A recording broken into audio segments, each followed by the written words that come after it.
Motivation മുട്ടി ഇപ്പൊ ഇനി എന്ന ആൾക്കാർ മരിക്കുന്നതെന്നും കൂടെ അറിഞ്ഞാൽ മതി. അത്രയും മോട്ടിവേഷൻ ഉണ്ട് ഇന്റർനെറ്റിൽ. മൊത്തത്തിൽ ആര് തട്ടിയാലും ഞാൻ നോക്കുമ്പോ ഇത്ര ഉള്ളൊരു പയ്യൻ മോട്ടിവേറ്റ് ചെയ്യുന്നത് അവനൊരു 10 വയസ്സുണ്ടാവില്ല.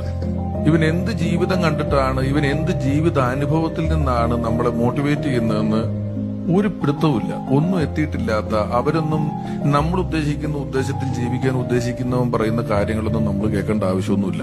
പിന്നെ ഈ മോട്ടിവേഷൻകാർ പറയുമല്ലോ നിങ്ങൾ നിങ്ങളുടെ പാഷന് പുറകെ പോവുക എന്നൊക്കെ. പക്ഷെ നിങ്ങൾക്ക് പാഷനുള്ള സ്ഥലവും പ്രതിഭയുള്ള സ്ഥലവും ഒന്നല്ലെങ്കിൽ നിങ്ങൾ പെട്ടുപോകും. എനിക്ക് പാഷൻ പാട്ടിനോടാണ്, എനിക്ക് പ്രതിഭ കണക്കിലാണ്. ഞാൻ അക്കൗണ്ടന്റ് ആകാൻ പോകാതെ പാട്ടിന്റെ പുറകെ പോയാൽ പാടാൻ പ്രതിഭയില്ലെങ്കിൽ എനിക്കൊരു സ്ട്രെസ് വരും. അപ്പൊ നമ്മളൊരു ഫോർമുല 1 റേസ് നടക്കുന്ന ഒരു ട്രാക്കിൽ ഓട്ടോറിക്ഷയായിട്ട് ചെന്ന അവസ്ഥ വരും നമുക്ക്.